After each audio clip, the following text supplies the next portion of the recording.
incredible movement.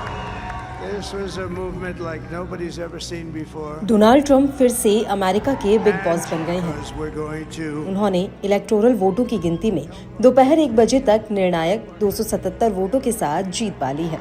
needs help. अब वो क्या वजहें थी जिसके चलते ट्रंप अपनी प्रतिद्वंदी कमला हैरिस पर खासे भारी पड़े। डेमोक्रेटिक पार्टी की उम्मीदवार और भारतवंशी कमला हैरिस अमेरिका में राष्ट्रपति पद का चुनाव हार गई है।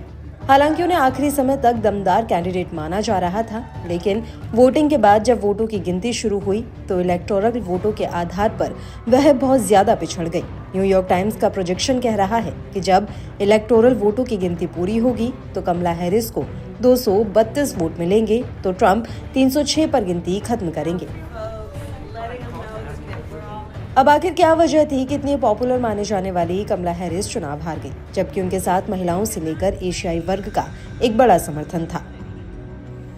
जानते हैं कि वो 5 वजह क्या रही जिसने उन्हें चुनाव हरवा दिया।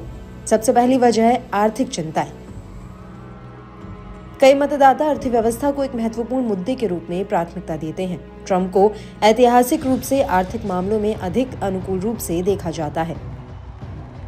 मतदाताओं का एक महत्वपूर्ण हिस्सा हैरिस की तुलना में ट्रंप की आर्थिक नीतियों में विश्वास व्यक्त करता है, जिसकी वजह से स्वतंत्र विचार वाले मतदाताओं के स्विंग वोट उनकी ओर बड़े पैमाने पर गए।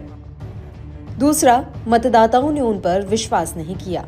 ट्रंप विशेष रूप से श्वेत मतदाताओं के बीच एक स्थिर अनुकूलता रेटिंग बनाए रखते हैं, जहां वो हैरिस पर पर्याप्त बढ़त रखते हैं। इस जनसांख्यिकी का समर्थन स्विंग राज्यों में महत्वपूर्ण है, जो चुनाव परिणाम निर्धारित करते रहे हैं।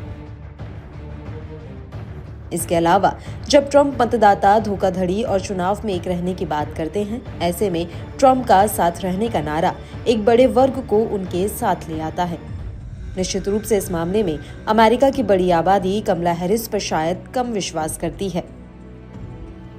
तीसरा, उनके भाषणों ने लोगों को निराश किया।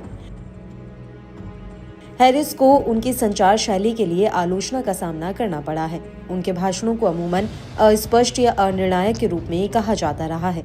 सार्वजनिक रूप से उपस्थित होने के दौरान उनकी अस्पष्ट प्रतिक्रिया देने की उनकी प्रवृत्ति ने मतदाताओं का शायद हताश किया और उनसे दूर भी।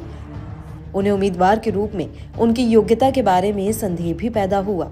इसके विपरीत ट्रंप का संदेश सीधा उनके वोटर्स को लुभाने वाला होता था। चौथा, स्विंग स्टेट्स ने उन्हें हरा दिया। अगर स्विंग स्टेट को देखें तो ट्रंप को हर जगह पिछले चुनाव की तुलना में ज्यादा वोट मिले हैं। इलेक्टोरल वोट बड़ी संख्या में उनकी ओर चले गए हैं। ट्रंप ने वहां स्पष्ट बढ़त ले रखी है। ये राज्य आवश्यक चुनावी वोट हासिल करने के लिए महत्वपूर्ण है। हैरिस वहां से प्रभावी रूप से समर्थन नहीं जुटा पाई, लिहाजा उनकी हार की ये सबसे बड़ी वजह भी है। पांचवा, डेमोक्रेटिक असंतोष। हैरिस की उम्मीदवारी को लेकर डेमोक्रेटिक मतदाता बहुत संतुष्ट नहीं थे। कई मतदाता इससे भी असंतुष्ट नजर आए कि डेमोक्रेटिक पार्टी ने 4 सालों में देश में मजबूत नेतृत्व नहीं दिया। इस वजह से ट्रंप ज्यादा मजबूत विकल्प बन गए। उन्हें वापस चुन लिया गया। खासकर ऐसा लगा कि हैरिस की नीतियों में सारी स्पष्टता की कमी है और डेमोक्रेटिक पार्टी फिलहाल उचित नेतृत्व देने की क्षमता में नहीं है। शायद उन्हें पार्टी का भी बहुत साफ संदेश नहीं मिला।